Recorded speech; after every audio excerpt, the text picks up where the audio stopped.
Hello viewers की खबर मैं ओलाइছো डिगबৈ चारिआली बजारলৈ बस्तु केटामान आनिब आছিলে आरो एटिया मैं डिगबৈ पार्कखन पार करि आसु आरो देखिसेने इमान धुनिया धुनियाকৈ लाइट लगाइ थैसे।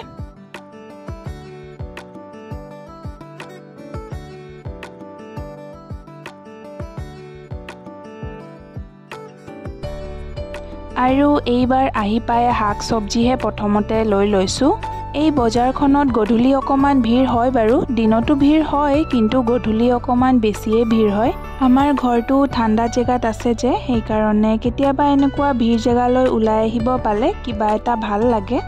শাক পাচলি বজাৰ কৰি হোৱা পাছত এইবাৰ বেলেগ এখন দোকানলৈ আহিলো। ঘৰৰ বেলেগ বস্তু কেইটামানো লবলগীয়া আছিলে। মোৰ নিজৰ বস্তু কেইটামানো লোৱা হৈছিলে, সেইকিটা বাৰু ঘৰলৈ গৈ দেখুৱাম। এইবাৰ বাৰু ঘৰলৈ আহি পালোহি আৰু এইকিটাই হৈছে মই লোৱা বস্তু কেইটা আৰু লগতে হোৱাইট কালাৰ চেন্ডেল এযোৰো লৈছো আৰু হোৱাইট কালাৰ নেল পলিশো লৈছো আৰু নিউড কালাৰ লিপষ্টিক শেড এটাও লৈছো। কালাৰটো লিপষ্টিকৰ কেনেকুৱা লাগিছে জনাব আৰু আজিলৈ ইমানেই। ভিডিঅ'টো যদি ভাল পালে লাইক কমেন্ট শ্বেয়াৰ আৰু সাবস্ক্ৰাইব কৰিব এণ্ড থ্যাঙ্কস ফৰ ওয়াচিং।